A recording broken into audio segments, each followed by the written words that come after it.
Okay, no por ser el menos importante. Now, and not because it might be less important. On the contrary, we have to deal with the topic we want to highlight. We have the pleasure of introducing Ingeniero Víctor Martinez, the systems engineer. He is a logistics officer acting in the supply chain, supporting operations in various regions of the world and giving support to the human supply system for many years. I would not like to say how many. I do not want to reveal his age, but now we have brought him back to work in Haiti, giving us support. Go ahead, Victor. Go ahead with your presentation. You can now share the screen. Thank you, thank you. Yes, we can see your presentation on the screen. Thank you, Leonardo. I want to thank Ken, Rodney, our colleagues from Colombia, Honduras, and Cuba, and obviously our colleagues from PAHO. When one is the last one to talk, of course, there are very many things that will be repetitive. And when I was asked to participate in this meeting, we thought of speaking about the main approach necessary, things that have worked well, things that have not done so. And as Dr. Hernandez told us, that what doesn't work well before an emergency is going to work worse still during the actual emergency. So when we have preparation steps before the emergency, we can somewhat reduce their impact. And as always, we need a holistic approach for preparation, preparedness, and mitigation that will thus reduce the actual impact. Within that approach, it is necessary to bear in mind the logistics. Logistics is something that we all know be of an assistance and has to be present. Logistics is something that we have to bear in mind when we want to have a certain coverage or a certain distribution, but we confound logistics with supply chains, for example. Logistics is good for everything, but the supply chain is a problem in and of itself. So we must have all the necessary mitigation and preparation measures, preparedness measures. This will allow us to give a better response.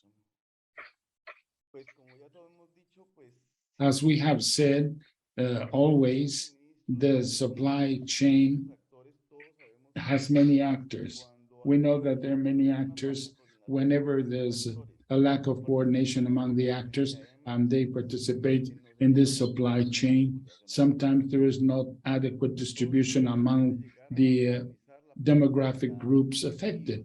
We'll want to make certain that things will reach the place where they're necessary, that hospitals will continue to operate and the supplies will continue to move. For this, it is necessary to know who are the actors, who are going to be the ones in charge and promote coordination before the emergency. Every effort calls for coordination and planning. Before the emergency, it will allow for a more rapid distribution when an actual emergency occurs. How do we prepare for this? Well, with all that has been stated earlier, in the same way as we prepare in other areas. And as far as logistics is concerned, we have to always try to make certain what could be the worst possible scenario. We want a no regret policy. We have to be prepared for the worst. And how do we do that? Well, by having an approach, as Dr. Jose Ernesto was telling us, constantly evaluating our inventories, what is going to be moved in case of an emergency? Do we have enough and plenty to take care of the worst possible scenario? Do we have adequately trained staff? Do we have a certainty as to how we're going to use things and the necessary infrastructure? To move items, we need to first store them. We need trucks. We need equipment to move it. We need offices, generators, communications, place where we know is not going to collapse when a hurricane comes, to be able to store all of these items. All of these things help us in preparing better. These are all considerations we're all familiar with, but which we mentioned here anyway, always looking at what will be the possible scenarios. Within that attitude of anticipation, there are things that cannot be foreseen. We know that we might use a truck, but we know that whenever there's a need for a response, we will indeed have very many challenges and setbacks. And we know that all those challenges will actually be linked to pressures by the media of the population affected general, and therefore we have to be ready. We all suppose that when there's going to be a disaster, we're going to be able to go into the country and everything will come in. So this is not easy, it's easier said than done. Customs usually continue to operate. They may pose difficulties. They may not facilitate their support. They may delay things for demoras, They pueden may estar delay things to create more cost, or maybe they're collapsed because of the volume of cargo that has arrived. For instance, in the 2010 earthquake in Haiti, the port collapsed and all containers were stuck at the port. So the airport, the port rather, collapsed. So there is often a volume of help that arrives, a high volume. So competition for local resources becomes a big problem. And generally, we have problems with space for putting things. So to be prepared means that you have to be prepared to quickly evaluate and assess something. You can't be taking 1 or 2 weeks to make decisions, because the population and time doesn't wait. So you have to be very prepared to do a quick assessment and evaluation. When the disaster occurs, we also have to try to act with the best information available and not wait until the information is perfect or compiling all the information available. You have to try to act quickly and make quick decisions.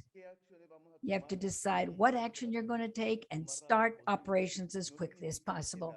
It doesn't mean that any decision we make is the one that's going to apply for the next 15 days of the emergency or the next few days, but you do need to take action and be prepared to make those decisions for the next 24 hours.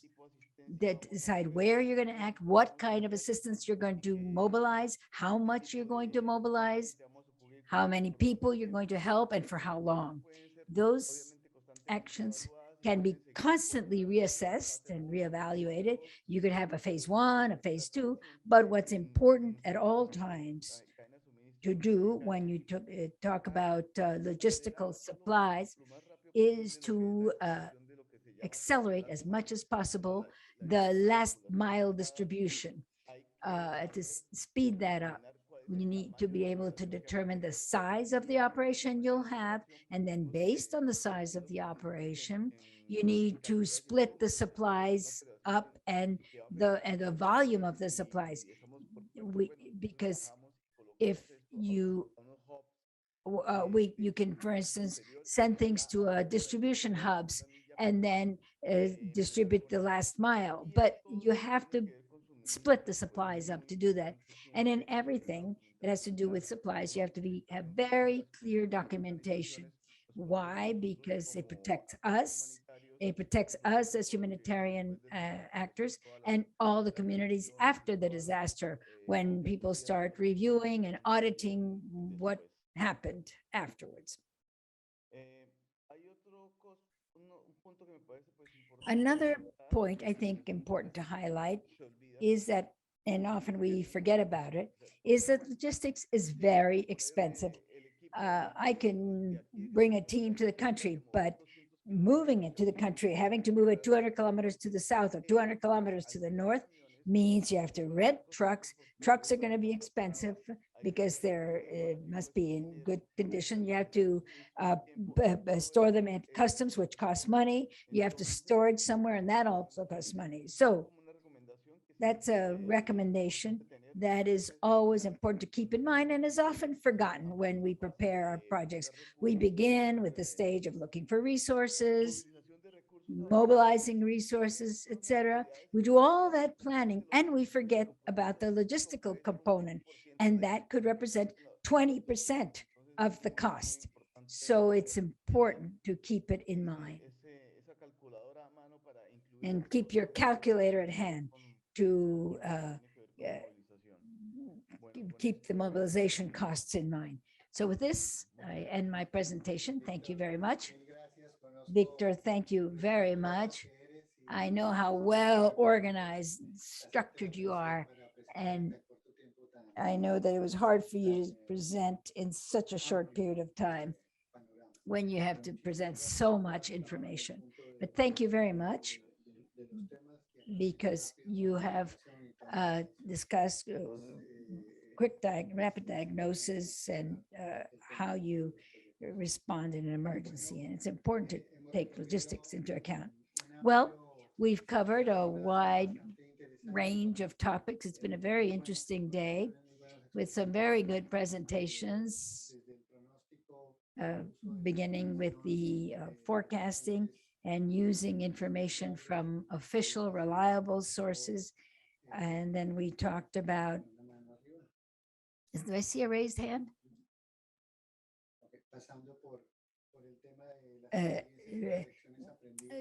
Speaking about the experiences and lessons learned from countries. And then we talked about some of the critical technical capacities that are important to keep in mind and develop.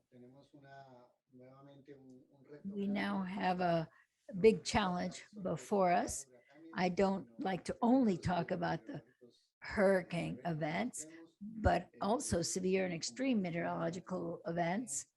And as Ken was saying,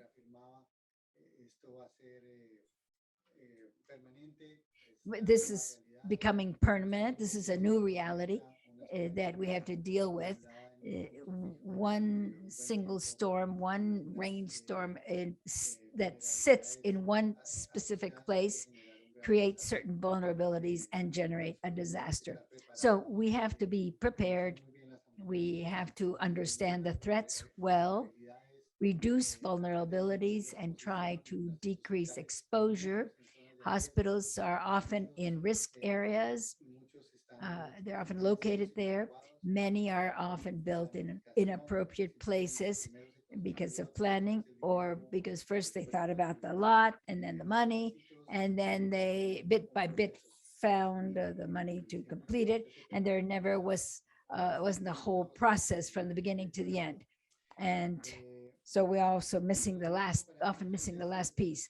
The last thing I'd like to say is that all the technical team at PAHO and the various departments and technical units is always here, ready and willing to answer your questions. The questions that are in the chat that have not been addressed, we will respond to. And we hope to be in contact with you for any further information or any other needs.